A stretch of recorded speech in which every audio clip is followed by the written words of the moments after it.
जय भोलेनाथ। और आज का यह वीडियो है जिसमें अभी स्क्रीन रिकॉर्डिंग भी कर रहा हूँ ताकि जो नेटवर्क इशू है वो भारत की पुलिस और राजनीति पार्टियाँ किस प्रकार आईटी सेल को हैक करके मेरे सारे वीडियो को आपराधिक गतिविधियाँ टाइप के बना रही है, मेरे वीडियो को डिलीट कर रही है, यहाँ तक एआई टेक्नोलॉजी का भी मिसयूज़ हो रहा है। तो आज हम बात करते हैं कि जो हनी ट्रैप हुआ है दो राज्यों की पुलिस प्रशासन की मिलीभगत से, और ये जो लेटर मैंने लिखा है प्रेसिडेंट ऑफ इंडिया को और जो हमारे चीफ जस्टिस जो जज हैं उनको मैंने लिखा है, और साफ साफ शब्दों में ये लिखा है कि किस प्रकार मेरे पूर्वजों की ज़मीन में फ्रॉड रजिस्ट्रेशन होता है जिसमें गांव वाले की मिलीभगत होती है। फिर गांव वाले की मिलीभगत होने के बाद इसी में ही पुलिस आती है, पुलिस भी सहारा देती है इन अपराधियों को। फिर वीआरओ, एमआरओ और ख़ासकर जो विधायक हैं टीडीपी पार्टी की पी अनंत लक्ष्मी, तो वो ज़्यादा सहायता करती है इस मामले में अपराधियों के पक्ष में। तो अपराधियों के जो हौसले हैं वो बुलंद इसलिए होते हैं क्योंकि वो जो राजनीति पार्टियों की विधायक होने के कारण, और राजनीति पार्टियों की विधायक को कौन सपोर्ट कर रहा है, सेंट्रल गवर्नमेंट से कोई मिनिस्टर बोलते सपोर्ट कर रहा है। ये मुझे जानकारी भी अपराधी की मां ने ही दिया है। तो सोचिए अपराधी कितने खुलेआम अपराध कर रहे हैं बोलने से। हमारे भारत देश में राजनीति पार्टियां ही सबसे बड़ी अपराधी है, फिर उसके बाद आते हैं पुलिस प्रशासन, उनको बचाव करने के लिए वो भी अपराधी है। मतलब शत्रु का मित्र शत्रु ही बनेगा आपके लिए। तो देखिए कि मैंने लेटर लिखा है प्रेसिडेंट ऑफ इंडिया को, जो अभी महिला हैं, उनको मैंने ख़त लिखा है 2024 में लिखा है, और सोचिए 12 फरवरी 2024 को लिखा है। क्योंकि लेटर तो दोनों को मैंने भेजा है, चीफ जस्टिस ऑफ इंडिया को भी मैंने भेजा है और यहाँ प्रेसिडेंट ऑफ इंडिया को भी भेजा है, लेकिन अभी तक इसमें ना मुझे लेटर आया है, ना इस पर मुझे कॉल आया है, ना ही इसमें इन्वेस्टिगेशन हुआ है। क्यों नहीं हुआ है? क्योंकि इसमें जुडिशरी सिस्टम जो है वो खुद इन्वॉल्वमेंट है इस मर्डर अटेम्प्ट में, खुद मर्डर भी करा रही है। पूरे परिवार की किस तरह से मृत्यु कराना है, ये सभी चीज़ें न्यायालय इसमें खुद मिला भगत कर रहा है। तो जब न्यायालय हम जाते हैं तो ऑलरेडी हमारे फर्जी दस्तावेज बन जाते हैं, फर्जी एफिडेविट बन जाते हैं। तो ये सभी चीज़ें कौन बना रहा है? न्यायालय बना रही है। और किन लोग के लिए? अपराधियों को संरक्षण देने के लिए। और अपराधी कौन है? फिर से राजनीति पार्टी आई है। तो राजनीति पार्टियां हमारे देश को किस तरह बर्बाद कर रही है, और बड़े बड़े दावे किए जाते हैं कि ये धर्म का पालन कर रहे हैं, न्याय का पालन कर रहे हैं, आस्था का पालन कर रहे हैं। तो मुझे ये बताइए कि इतने सारे शिकायत लिखने के बाद भी इन पर कार्रवाई क्यों नहीं हो रहा है? क्या ये अपराधी खुद एक स्मगलिंग कर रहे हैं, इसलिए इन अपराधियों को बहुत ही ज़्यादा संरक्षण दिया जा रहा है? देखो स्क्रीन में देखिए कि दो अपराधियों को ना गिरफ़्तार किया जा रहा है। अगर मैं लिख रहा हूँ इनके खिलाफ़ तो मुझे ही गिरफ़्तार कर ले रहे हैं। और इस छत्तीसगढ़ की बात करें तो छत्तीसगढ़ में सेक्स रैकेट लड़कियों से झूठा छेड़छाड़ आरोप लगाकर, मतलब सेक्स रैकेट लड़कियों से झूठा आरोप लगाना, ये तो एक साजिश था, लेकिन असल में जेल में हत्या करना था, ये साजिश था छत्तीसगढ़ पुलिस का। और फर्जी दस्तावेज बनाना था और नशीली दवाइयाँ देना था, और ये जो काला जादू है वो भी कराना था। तो ये सब चीज़ मामले में ये सब चीज़ों को कौन बढ़ावा दे रहा है? अवश्य इसमें स्थानीय लोगों की मिलीभगत है, वरना इतने बड़े अपराध जो हो रहे हैं भारत देश में, सरासर बहुत ही ज़्यादा अपराध इसलिए हो रहे हैं क्योंकि स्थानीय लोगों होने के कारण स्थानीय लोगों चूड़ी पहन कर बैठे हैं घर पर, और जब अपराध हो जाता है फिर ये एक डायलॉग मार देते हैं कि हम क्या कर सकते हैं। लेकिन मेरे मामले में खुद जो स्थानीय लोगों हैं वह गवाही दिए हैं। सोचिए, स्थानीय लोगों गवाही दिए हैं छत्तीसगढ़ में पुलिस की हत्या के साजिश में शामिल हुए हैं, सेक्स रैकेट लड़कियों के झूठे आरोप को संरक्षण दिया है। फिर उसके बाद जब छत्तीसगढ़ पुलिस गुंडा का मुझे नाम देती है तो उसमें भी कोई ना कोई स्थानीय लोग इसमें भी शामिल होंगे।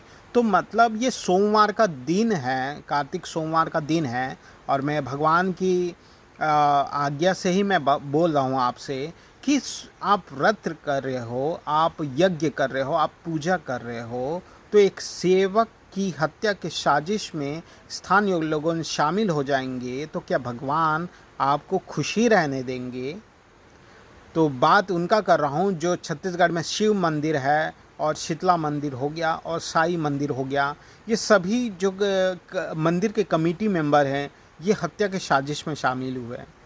एक जीआरपी पुलिस थाना को कम से कम मेरे हिसाब से 12 से या फिर 15 रहेंगे पुलिस अपराधी जो जीआरपी पुलिस है, क्यों उनको जेल में नहीं डाल सकते? आखिर पुलिस के कारण ही ये हत्या की साजिश मुझ पर हुआ था, और उसमें सेक्स रैकेट लड़कियों को भी बचाने का साजिश पूरा पुलिस प्रशासन ही कर रहा था, और ये जो आंध्र प्रदेश के अपराधियों को भी पुलिस ने ही संरक्षण दिया है। पुलिस के मुताबिक ही मेरी हत्या की साजिश हुई थी। जेल के अंदर भी फर्जी दस्तावेज बनाए गए, नशीली दवाइयाँ दिया गया खाने में, यहाँ तक काला जादू का भी प्रयोग किया गया। यहाँ तक जो मीडिया है वो भी पुलिस प्रशासन की ही संरक्षण करता है। ऐसा क्यों है कि पुलिस प्रशासन की हम संरक्षण करें? क्या पुलिस जब अपराधी है तो क्या जेल में नहीं डाल सकते? जैसे कि अभी आंध्र प्रदेश में ये अपराधियों को जेल में नहीं डाला जा रहा है, और सोचिए छत्तीसगढ़ में भी सेक्स रैकेट लड़कियों को जेल में नहीं डाला जा रहा है। और जो 40 लाख के घोटाले में रेलवे विभाग के अधिकारी हैं, रेलवे के जो कर्मचारी अधिकारी हैं, उनको भी गिरफ्तार नहीं किया जा रहा है।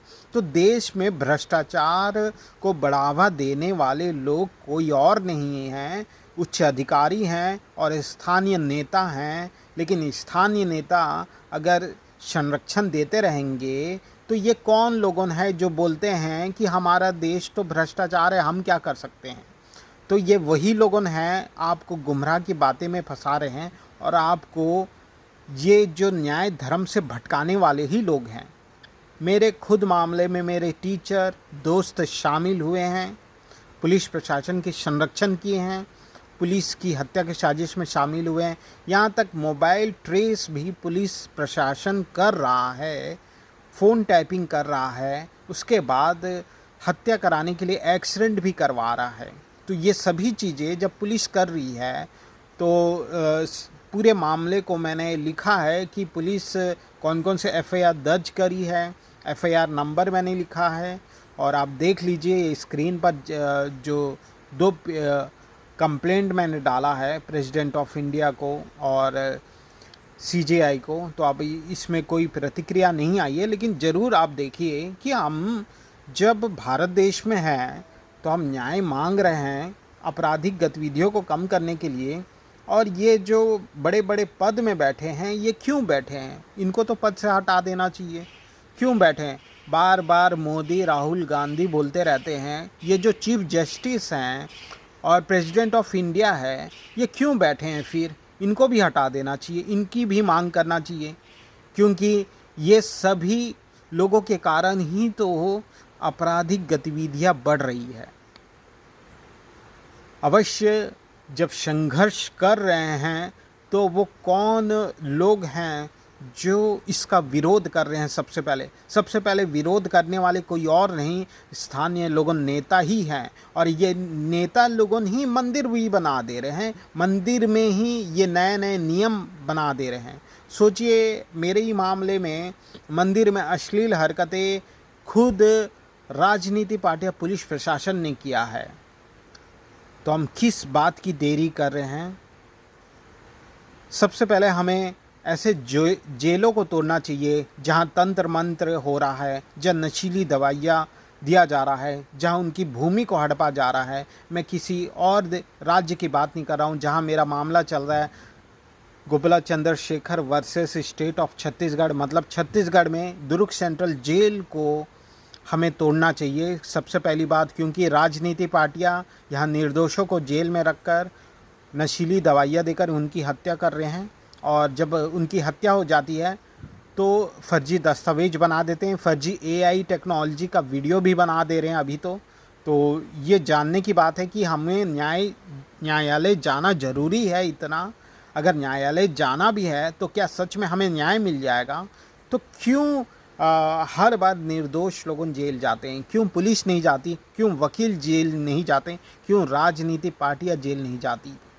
तो अवश्य ऐसे जेलों को तोड़ देना चाहिए जहां ये अपराधी लोग जेल ही नहीं जाते।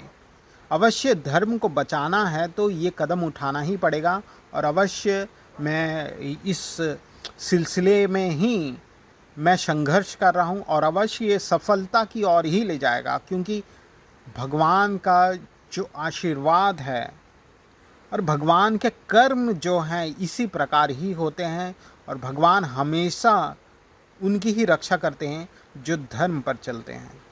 अवश्य कई बार हत्या का प्रयास हुआ, एक्सीडेंट हुआ, फिर भी मैं बच निकला, मेरे परिवार भी बच निकले। ये बहुत बड़ी सौभाग्य की बात है कि भगवान का आशीर्वाद हम पर है और इसी तरह बनाए रखे। और इन लोगों के जो लोग हैं जो संरक्षण दे रहे हैं, चाहे मंदिर के सेवक क्यों ना हो, अगर सेवक की हत्या करने में ही शामिल हो रहे हैं तो उनका भी सर्वनाश होना चाहिए। और ये भगवान की अनुमति से ही होगा। और न जाने कितने लोग मरे होंगे या मर चुके होंगे, ये सब रणनीति भगवान की है। और अवश्य इस मामले में आगे देखा जाएगा कि क्या होता है। तो सोचिए, भारत के जो मुख्य बड़े जो पद पर बैठे हैं उनको मैंने शिकायत भेजा है, लेकिन कोई इसमें एक्शन नहीं हुआ, ना शिकायत में कोई फ़ोन आया मुझे। लेकिन आप देखते हैं कि क्या होता है। और अवश्य ये संघर्ष न्याय धर्म के लिए, और अवश्य इसमें विजय पाएंगे। जय भोलेनाथ।